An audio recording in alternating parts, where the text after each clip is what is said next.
for the audio, or you can even watch back. Giving players all the props, or put them on blast. We don't give no hot takes, only talk facts. We're giving all our devotion, riding high on this wave of emotion. Going all out, yeah, cause this is our time. No, ain't no stopping us till we reach the finish line. All in, we came here to win. We're gonna give everything. S-I-C-K on the run. S-I-C-K, sick, sick. On fire, we're ready to fight. We'll bring the house down tonight. S-I-C-K on the run.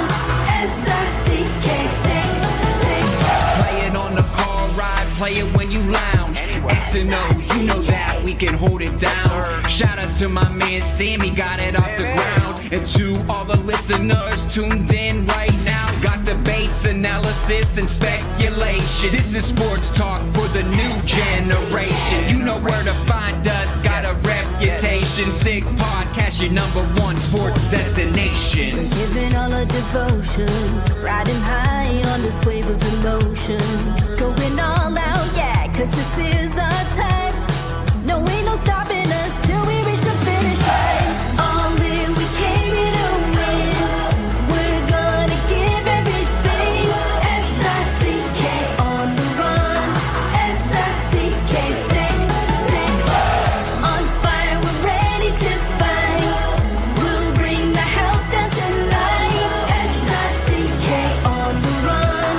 S-I-C-K, sick, sick.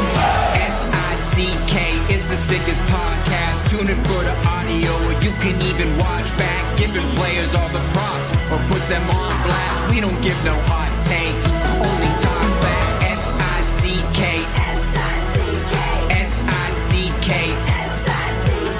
S-I-C-K, S-I-C-K, S-I-C-K, S-I-C-K. all in, we came here to win. We're gonna give everything. S-I-C-K on the run. S-I-C-K, sick, sick. S-I-C-K is the sickest podcast. Tune in for the audio, or you can even watch back. Giving players all the props, or put them on blast. We don't give no hot takes, only talk facts. We're giving all our devotion, riding high on this wave of emotion. Going all out, yeah, cause this is our time. No, ain't no stopping us till we reach the finish line. All in, we came here to win. We're gonna give everything. S-I-C-K on the run. S-I-C-K, sick, sick. On fire, we're ready to fight. We'll bring the house down tonight. S-I-C-K on the run. S-I-C-K, sick, sick. Play it on the car ride, play it when you lounge.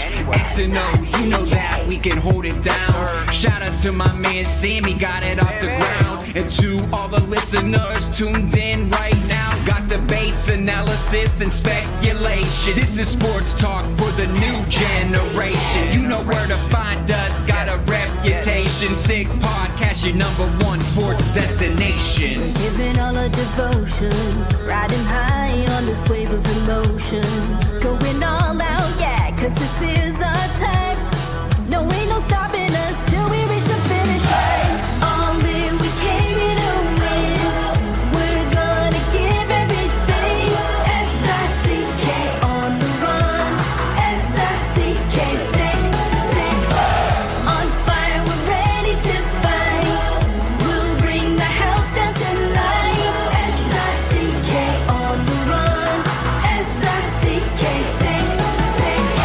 S-I-C-K is the sickest podcast. Tune in for the audio, or you can even watch back. Giving players all the props, or put them on blast. We don't give no hot takes, only talk back. S-I-C-K, S-I-C-K, S-I-C-K, S-I-C-K, S-I-C-K.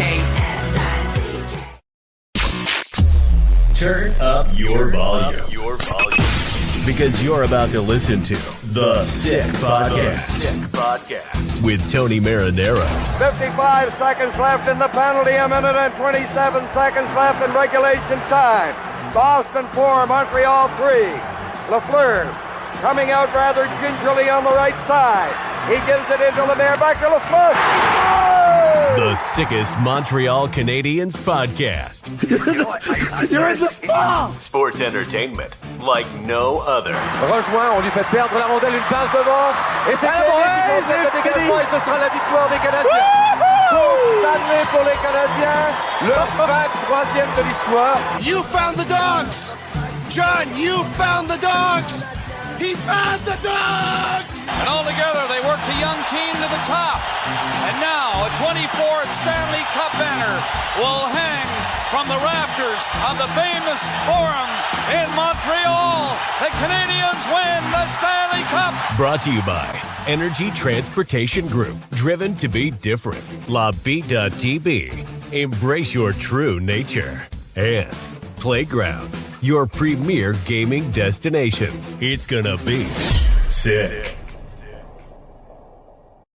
Marinaro, the Sick Podcast on this Wednesday, September 11th, of course, with a thought for September 11, 2001, when the world changed and our lives changed, and a thought for all of the victims this evening, as well as their families and friends and everyone that was impacted, of course, by the tragedy 23 years ago.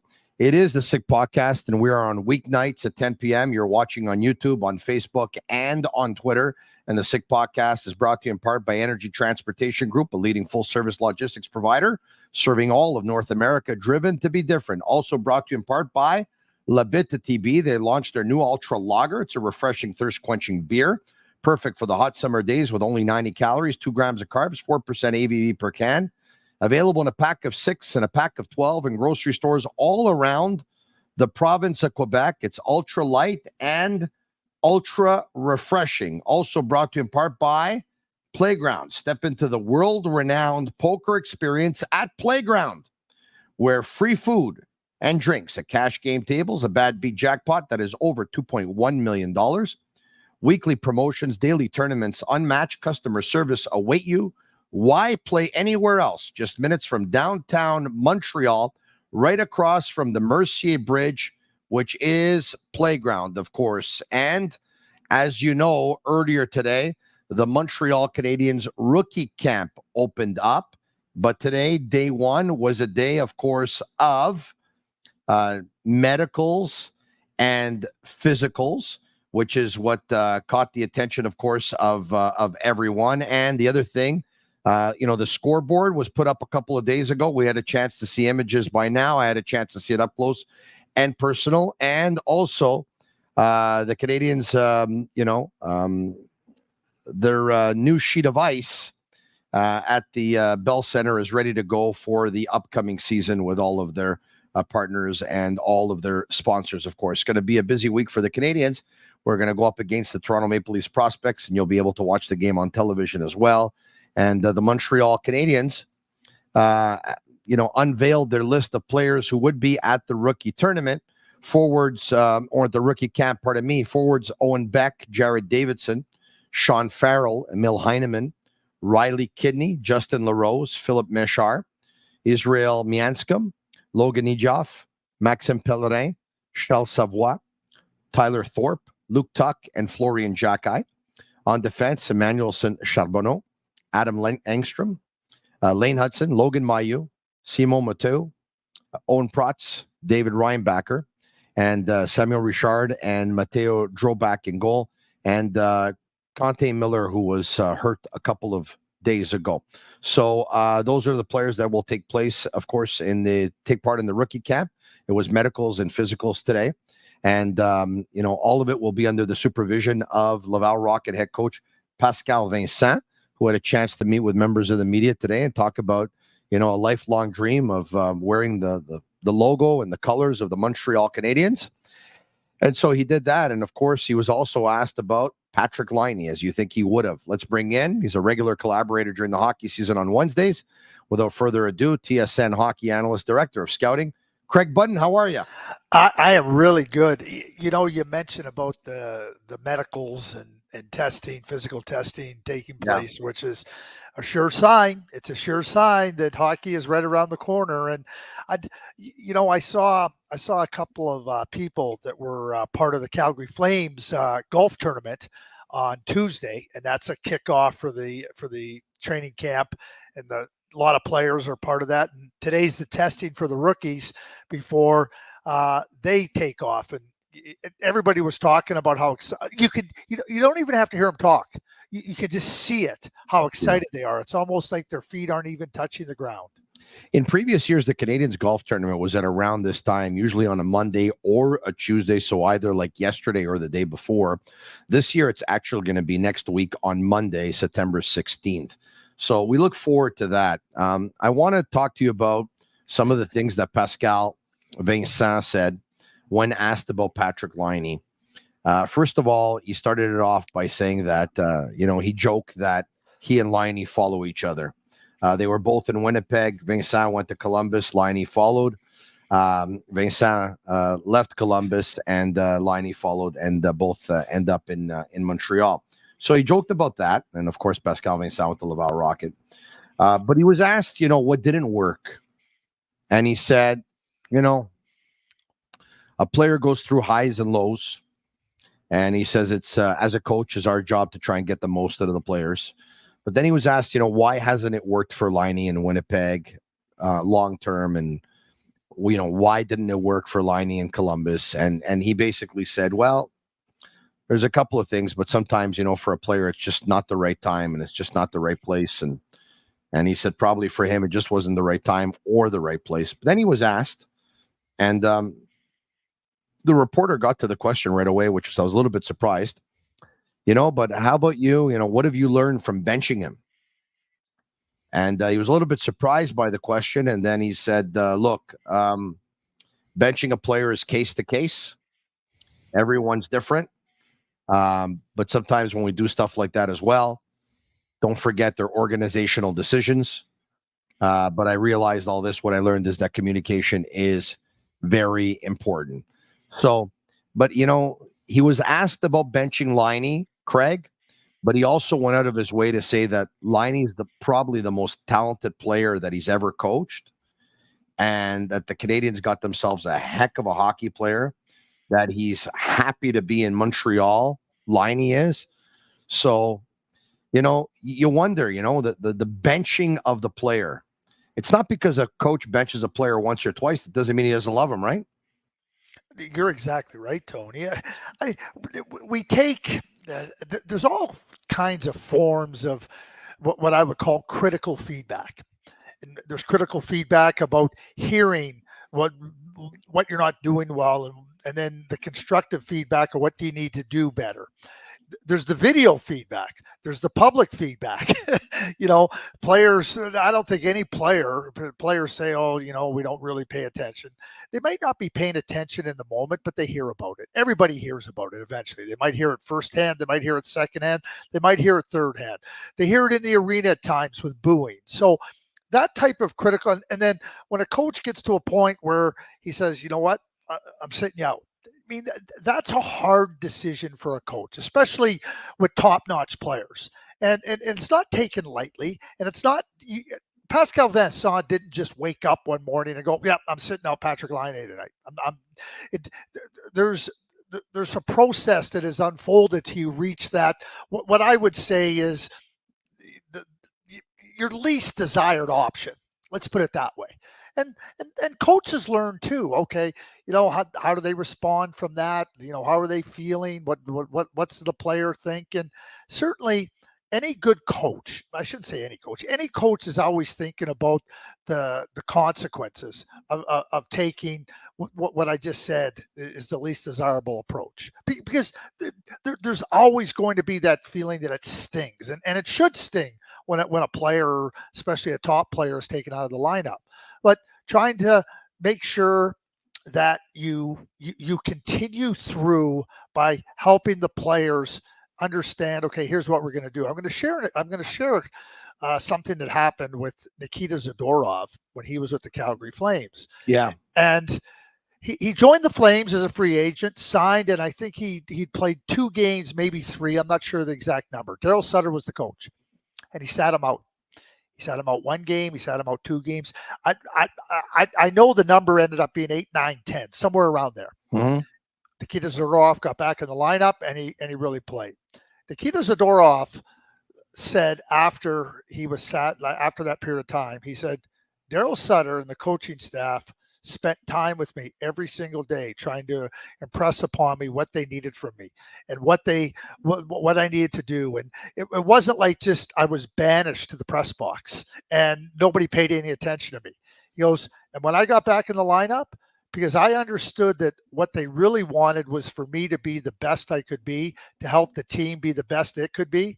He said, I never wanted to let Daryl Sutter down. Wow, isn't that something? Yeah. And, you know, look, we can imagine that, of course, the Montreal Canadiens talked to Pascal Vincent once again before they went out and they acquired Patrik Laine. Vincent was in the Jets organization. Vincent was in the Blue Jackets organization. So he was there for the good. He was there for the bad. And at the end of the day, and I could be wrong about this, and I don't know, but you'd have to think that if Pascal Vincent says don't touch him with a 10-foot pole, they're not going to touch him. And you'd have to think that with Patrik Laine being a Montreal Canadien, it's because Pascal Vincent told Jeff Gordon, Kent Hughes, and Marty St. Louis that the pros outweigh the cons. Tony, I would think. What do you mean you would think? You and me have had this discussion. Okay. Yeah. Listen, Jeff Gordon and Kent Hughes, Martin St. Louis, they're thorough. Okay, there's no question about that. Let's not even get to while you think they would. They did. That's what they're about. They're about being thorough. And now you have this. You not only have resources. I talked about those 3 gentlemen, that trio of Gordon, Hughes, St. Louis. They have 75 years plus of experience being in the NHL and being around. They can tap into anybody at any time, anywhere. And they have Pascal Vincent right there that they just have to go and touch and say, hey, listen, here's where we're at. We're thinking about Patrik Laine. Of course, Pascal Vincent was consulted. And I said I would be shocked if it wasn't the case that Pascal Vincent said, hey, this is a very talented player. Because, he's not going to say that he's going to be honest. He's going to be forthright. He was probably asked, why did you sit him out? What led to that? Was there an issue? Does he have a problem? Those are all things you want to understand. But at the end of the day, when he was acquired by the Montreal Canadiens, I don't think there was any question that the endorsement of Pascal Vincent, as well as endorsements from other people around the league that they could tap into, the trio of Gordon, Hughes, and St. Louis could tap into, and the confidence that they have a group that can allow him to be the best player he can be. So of that, I have zero doubt that was the process undertaken, and why Patrik Laine is going to wear number 92 for the Montreal Canadiens. All right, we'll move on from Patrik Laine, and I don't want to talk about the Montreal Canadiens, but I do want to talk. Can about I say one thing though? Let Sure. me just say this too, and I don't know, like if it was in, you talk about, and I'm gonna, it's one of those moments that you start to think. 2 years ago, 3 seasons ago, in the 21-22 season, arguably the best line in the NHL was Johnny Gaudreau on the left wing, Elias Lindholm in the middle, and Matthew Tkachuk on the right wing. It was a fantastic trio. Johnny was the first team all-star left winger, 115 points. And then Johnny left, and Patrik Laine had been traded. And one of the things that I looked at that time with the Columbus Blue Jackets is I didn't think they had the quality of center that was going to be able to significantly impact the skills and talents of Gaudreau and Laine. Now, Johnny Gaudreau was a mercurial talent, and he had I think 136, 138 points in the 2 seasons. That speaks to Johnny Gaudreau. Patrik Laine had some successes last year. He went into the player assistance program. They did not have a centerman that was going to be able to take advantage of their vast talents. Mm-hmm. Montreal Canadiens do not suffer from that. I understand that, of course. One guy who wanted to have a centerman for a very long time was Max Pacioretty when he was a Montreal Canadien. But with all due respect to the players that he played with, And I know David Desharnais had a couple of good seasons, but Pacioretty seemed to have played with everyone while he was here. It didn't get in his way of actually leading the Montreal Canadiens with goals scored. He had seasons of 30, 33, 35, 37, 39 goals with the Canadiens. And he has signed a PTO with the Toronto Maple Leafs. My question to you is Max Pacioretty worth the gamble, in your opinion, at this point? I think he missed 155 games over 3 seasons, of course, with a torn Achilles tendon twice. Yeah, unfortunate injuries with the Achilles heel. Alan Walsh, the agent for Max Pacioretty, said he is starting with the Toronto Maple Leafs on a PTO, what will sign an NHL contract before the beginning of the season. Alan Walsh is somebody that has represented lots of players, and certainly I take Alan Walsh 100% at his word. So do I think it's worth the gamble? Yeah, I think it's worth the gamble. When you think about Max and the gamble, so we talk about gamble. Why did the Carolina Hurricanes acquire him? Because they wanted to get more scoring in the playoffs because they felt that they were not able to score as much. The Washington Capitals took a gamble on him to get more scoring, take some of the pressure off. They knew they were losing Backstrom, that he wasn't going to be able to carry forth. They were trying to find a way to get more scoring into their lineup, which Max Pacioretty has proven he can do it at a very, very productive rate. Now the Toronto Maple Leafs, I think it's easy to say they'll get 100 points this year. I think it's easy to say that they'll be a very strong offensive team this year. Where they have struggled is in the playoffs, finding that goal, finding those goals that do 2 things. Allow you to gain a little greater advantage within a game, within a series, and as well take some of the pressures off of the other players when other opponents can really zero in on them. This is about the playoffs, Tony. If Max Pacioretty plays 50 games during the regular season and he's ready come playoff time, I think that's a weapon. I think those are skills and talents that the Toronto Maple Leafs should be looking for to try to make sure that they can achieve where they have fallen short in previous playoffs years. And that's in the playoffs, finding those goals. I think Max can do that. I don't need Max to be an 82 game player during the regular season if I'm the Toronto Maple Leafs. I need him to be healthy, for the coaches to feel comfortable. Where can we use them? What type of power play setups can we use? And it won't be just one, it'll be multiple ones. And then go from there. When the playoffs start, Max Pacioretty healthy, I think can help the Toronto Maple Leafs find that goal, find some of those goals that help them move where they want to move to. And that's success in the playoffs. Yesterday was the anniversary of the Canadiens trading Pacioretty to the Vegas Golden Knights. And we all remember how it went down. I mean, the trade was done, I believe, on a Sunday late afternoon. By the time it cleared everything with the National Hockey League, it was either late Sunday night or early Monday morning. And that Monday morning, the Montreal Canadiens had their golf tournament, of course, with all their sponsors and corporate clients there at the tournament. And Max Pacioretty, of course, had just been traded prior to that. So there was no captain on that particular day for the Montreal Canadiens. But, when you make a trade, general managers will always say that they're hoping that it works out for both teams. At the time, that one there definitely went on to work for both teams, right? Because the Vegas Golden Knights got a pretty good goal scorer in Max Pacioretty, and the Montreal Canadiens got Thomas Tatar and Nick Suzuki, who gave the Canadiens valuable services.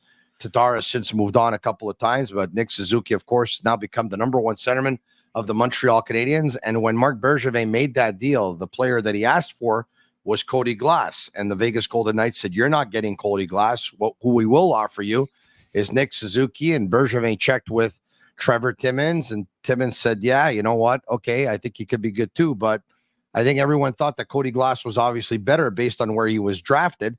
And in the end, Cody Glass has not been the better NHL player than Nick Suzuki, but it's strange, Craig? Like, just the way the fates of your team could have been so much different, just like that. They asked for Cody Glass, they got Suzuki, and now the Canadiens are better off. Like, where would they have been if they would have got Cody Glass? With all due respect to Cody Glass, of course. Yeah, and they were picked 7 spots apart in that draft. Cody 6 and 13, 6. right? Yeah. And But that's part. I mean, Cody Glass was a terrific junior player. He was a really good. He was certainly. There was no surprise when Cody Glass was selected 6th by the Vegas Golden Knights. There was no raised eyebrows. It was like, yeah, that's a good player. Now, I've said this before, and you've heard me say this, Tony. The NHL is drafting the best players from the levels below the NHL with the hope that they can take the successes they've had at those levels and become part of success at the NHL. It happens. And now certainly you can say, well, they asked for Cody Glass and they ended up with Nick Suzuki. Well, that's great. I mean, the story goes that the Philadelphia Flyers were offering Peter Forsberg for Eric Lindros, and the Quebec Nordiques wanted Rod Brind'Amour. And finally, the Philadelphia Flyers relented and said, or the Quebec Nordiques relented and said, okay, we'll take Forsberg. Wow, geez, like, thank you very much. Like, we gave up on, and Rod Brind'Amour was a really strong player. This isn't about, but imagine that, and these are going to happen. These are going to happen where you're making assessments at that period of time. Nick Suzuki's a terrific player. We know that. Cody Glass has struggled to try to find a level of success of any type of regular consistency in the National Hockey League. Nick Suzuki's a premier center in the National Hockey League. So it's worked out fantastically for the Montreal Canadiens, and, good on it. And whether you call it fate, whether you call it luck, whatever it is, sometimes I always say this, Tony, never, ever apologize for good luck. Yeah, you're right about good one. But isn't that something, though? It really, because Suzuki obviously has become the number 1 centerman for the Canadiens, 33 goals, 77 points. It really is quite something. It's pretty unbelievable. All right, okay. Yesterday there was a piece by Corey Pronman in The Athletic.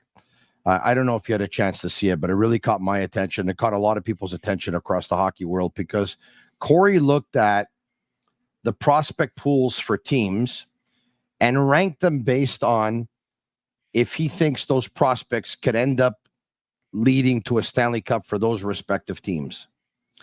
A lot of people in Montreal are pretty high about the work that Gordon and Hughes have done and the prospects that the Canadiens and assets that they've been able to put together and stockpile. So much so that some people are talking about, you know what, one day the Canadiens are going to be in the Stanley Cup final. Maybe they're going to win a cup. And you know what? Include me on that list. If I'd have to say yes or no, I think Canadiens will win the cup under this management team.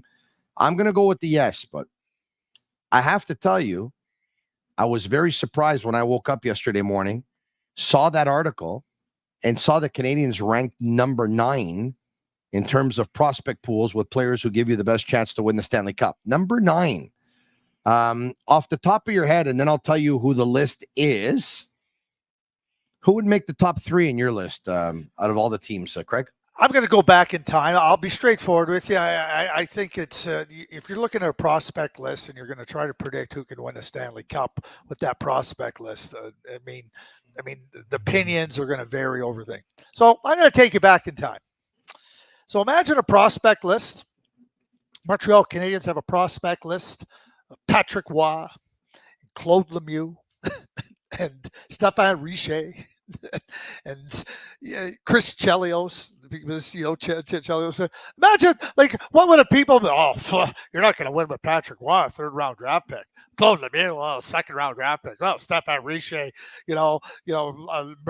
very talented. You'll never win with him. Let me just say, okay, all drafted by the Montreal Canadiens. I can guarantee you, Tony. I can guarantee you this, that anybody looking at that prospect list 3 years or 2 years before Montreal won the Stanley Cup in '86 would have never said with those players that they would have won a Stanley Cup. So what I'm really telling you right now is I really don't care about some type of projection about a prospect list. Did anybody think the Dallas Stars would win a Stanley Cup with Jerome McGinley when we drafted him in 1995? Well, I like our chances. Just like every team drafting players is trying to draft players that they think can help them be ultimately successful.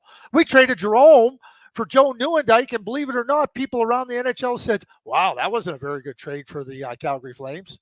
Oh, really? Oh, really? So, Tony, I really see it as quite a useless exercise. Actually, you know what? It's pretty funny you say that because you're right. We talk about the draft. In 1984, the Canadiens' 5th pick overall was Peter Svoboda, and their 8th pick overall was Shane Corson, and their 29th pick overall was Stéphane Richer, and their 51st pick overall in the 3rd round was Patrick Laine. The 51 ended up being better than the 29. The 29 was better than the 8. And the 8, well, it's a different position, but you could say he was probably better than the 5. And that's the draft, right? And, the year before that, they drafted Alfie Turcotte 17th overall in round 1 and Claude Lemieux 26th overall in round 2. And Claude Lemieux went on to be a lot better hockey player in the National Hockey League than Alfie Turcotte was. So you're right. If you show that list to a lot of people and say, are these players going to win the cup? They're probably going to say no, but no one would have predicted that Richer would have been a 50-goal scorer. No one would have predicted that Patrick Laine would be arguably the greatest goalie of all time, if not definitely in that conversation. Nobody would have predicted that Claude Lemieux goes down as one of the best playoff performers of all time, but that's what they became. Yeah. Now let me go back in time a little bit. Let me just go back in time. So, and I use it because they were instrumental. I mean, they were instrumental players in winning a Stanley Cup. So, and that's part of development. That's part of what you're looking at, and where teams are spending enormous amounts of time and being incredibly patient to allow the players to get comfortable and to grow and mature. So, when you think about the scouting staff, and Doug Armstrong's father, Neil, was a member of the scouting staff for the Montreal Canadiens. Del Wilson, I think he was part of 17 or 18 Stanley Cups while a member of the Montreal. Doug Robinson, who was a chief scout, was an unbelievable member of the thing. Jerry O'Flaherty, still scouting in the National Hockey League, was part of those staffs, right? So I'm talking about people that had massive success. And so they sit down and they go, we think Alfie Turcotte's the best player. If there are going to be selections we just talked about Cody Glass. Nobody raised an eyebrow when Cody Glass was drafted 6th overall. Nobody raised an eyebrow when Alfie Turcotte was drafted that high. They simply weren't. And when you go, it's easy to go back in time and say where it's at. Barry Fraser, the great Edmonton Oilers scout. I'll tell you the advice he gave me when I first started. We were sitting after a game one night, just sitting and chatting, and Barry, already at that point in time, won 4 Stanley Cups and had enormous success. He said to me, Craig, he goes, you got to have confidence that you're going to be right. You got to believe in what you're doing. You got to believe in your projections. You have to have a group that works together and believes that what you're doing is right. He goes, but you have to understand that you're going to be wrong. And when you're wrong, you got to still have that same confidence and conviction that you're right. He says, because that's what it's going to take to be successful as a scout. He goes, because if you're worried about being wrong, you'll never be right. And you know what? We can do this exercise over and over again. Yep. Like in 1987, the Canadiens drafted Andrew Castles in the 1st round, 17th overall. Their 2nd round pick at 33 overall was John LeClair, who had a superior career to Andrew Castles in the 1st round. Eric Desjardins went in the 2nd round at 38th overall. And Matthew Schneider went in the 3rd round at 44 overall. And if you take a look at games played and goal scorer and assists and points, Matthew Schneider had the superior career to Eric Desjardins. Now, it's all subjective, mind you, because some will prefer Desjardins, and there's nothing wrong with that, by the way. But it just goes to show you, once again, right? The later picks, and I'm not talking later picks. I'm not talking about round 4 or round 5 or 6 or 7 or 8 or 9 or 10. No, but I'm talking about in their first 4 picks. It happened very often that pick 4 ended up being better than 3 and better than 2 or better than 1, or pick 2 ended up being better than the first one, and the draft, right? And this is why I say the job of the amateur scout, in my opinion, is the most difficult job in hockey. It is. I don't disagree. And it's an essential job. It's a critically important job. But anybody that's batting 1,000 in scouting in any league, I'll tell you what, you won't find them. They don't exist. That person doesn't exist. It's never going to happen. And again, the Barry Fraser comment I made, I mean, that's what you have to go and consider. And you can't be, you have to really believe in what you're doing. You have to have the strength of your convictions. But if you're worried about being wrong, to Barry's point, you'll never be right. And I'll just quickly say this. the Montreal Canadiens do not win their last Stanley Cup unless Mr. Eric Desjardins doesn't perform his brilliance in Game 2 of the 1993 Stanley Cup Final. Yes, and Eric Desjardins doesn't perform his brilliance unless Guy Carbonneau looks at Jacques Demers and says the one that we're calling for the illegal stick is McSorley. Okay, yeah, you're right about that. Okay, but if Eric doesn't deliver, it doesn't matter. You're right about that. You're right about that. The Canadiens narrowed it down. They said there were a bunch of LA Kings that had illegal sticks. Vincent D'Anfous, by the way, admitted to having an illegal stick himself, but he said that once it got to the final minutes of the hockey game, he used to put it away and you would never see it again.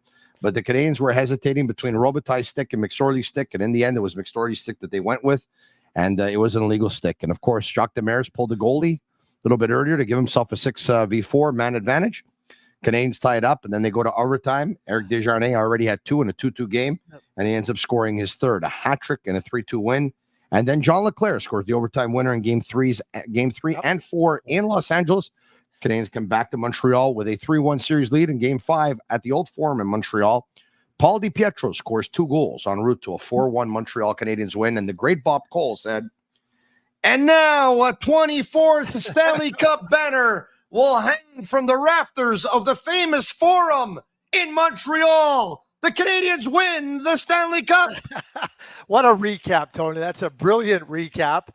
We heard it at the outset of the show, and it is still wonderful. Let's not forget about the 3rd round pick who gave the famous wink in LA, because Patrick knew he wasn't losing. Yeah, to Thomas Sandstrom, by the way. He gave him a wink, and then that was the turning point of the series. Okay, so now let's just say, let's have fun here, okay? I'm not going to ask you to look into your crystal ball to see who these prospects are, what you think they're going to become, because at the end of the day, like you just said, anyone's guess is as good as anyone else, and no one would have been able to predict that these players that we just talked about had the careers that they had. Let's go by what we know right now. We know right now, for example, that Macklin Celebrini is a fantastic player. He's the best player of the draft until proven otherwise. And maybe Ivan Demidov is one of the best pure talents of that draft until proven otherwise. So let's just go by what we know today and not in the future. Who right now, based on who they are today, what they are today, in your opinion, has the most depth of talented young players? In the NHL? Yeah. Yeah, I've said this about Montreal, and I'm not saying it because we're on the Sick podcast.